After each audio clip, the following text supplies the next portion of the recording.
The sultry summer night bustled with mortals, seeking entertainment in the heart of the city.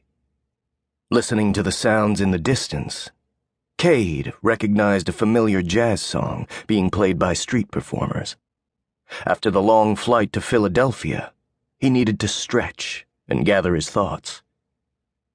Unable to resist the lure of the waterfront, he leaned against the cool railing, watching the lights of the boats passing by and flickering in the rushing water.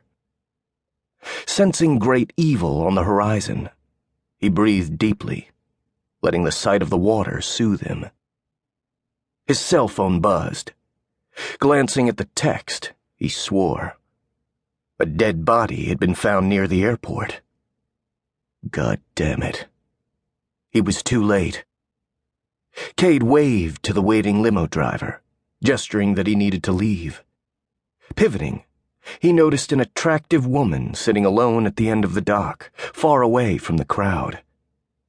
She appeared confident, yet alone, as she sat in the darkness, her long blonde hair shimmering in the moonlight. What the hell is a woman doing down on the docks alone this time at night? Glancing at the enchanting stranger, Kade struggled to push sex from his thoughts. It had been far too long since he'd felt the touch of a woman. Aroused by the possibility of an encounter with her, he swore once again. Not now. He needed to concentrate on the real reason he was here in the city.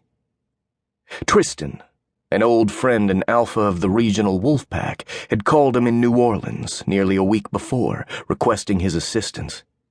He had planned on seeing Tristan later that night at his club. There he'd find a donor willing to play. Right now, this woman was just a lovely human distraction.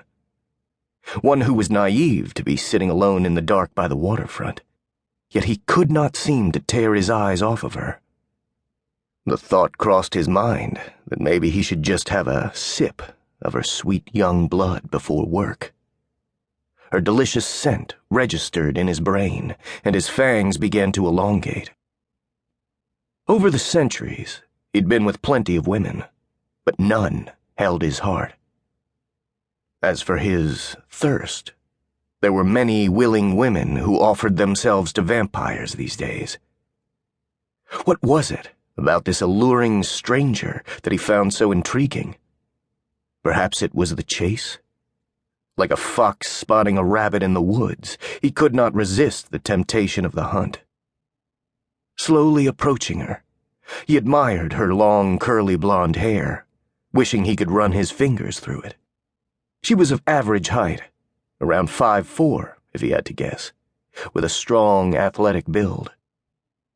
As she stretched her toned arms up over her head, he admired her full breasts, which strained against her tight white t-shirt.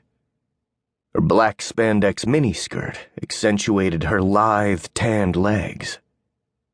He watched with curiosity as she glanced at her watch and folded her arms impatiently. Is she waiting for someone? A date? She lifted her gaze, scanning the docks. Kade darted into the shadows and attempted to cloak his presence, yet she stared straight at him. Bloody hell. Can she see me? Interesting. Is she supernatural as well? His cell phone went off again, reminding him that he needed to get to the site. With a parting glance, he memorized her face, hoping he'd see her again. Silently, he returned to the car, reluctant to leave the woman, but anxious to wrap up this case and mete out justice to the murderer.